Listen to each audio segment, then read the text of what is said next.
So welcome students. So in this question you're given that the solution of the differential equation is y is equal to c1 e power c2x. So you're asked to find the corresponding differential equation. So as you can see in this differential equation you have two arbitrary constants c1 and c2. Now if you want to form the differential equation you just need to eliminate the c1 and c2. So let us try to do that. So first, dy by dx is equal to c1 times, what is the differentiation of e power c2x? c2 e power c2x.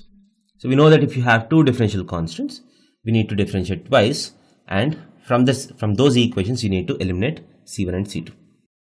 And what is d square y by dx square? That is y double dash. dy by dx is nothing but y dash is equal to y double dash is equal to, if you differentiate this again, you get c1 c2 square e power c2x. Now let us look at these solutions also. Let us keep them in track.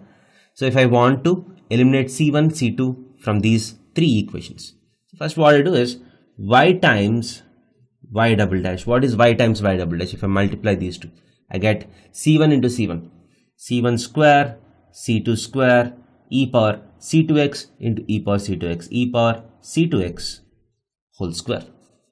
That's nothing but c1 c2 e power c1 into c2 into e power c2x whole square. That is nothing but c1 c2 e power c2x is y dash. So y dash whole square. So the effective equation, differential equation, is y times y double dash is equal to y dash of x whole square. Option D is the right answer to this question. Thank you.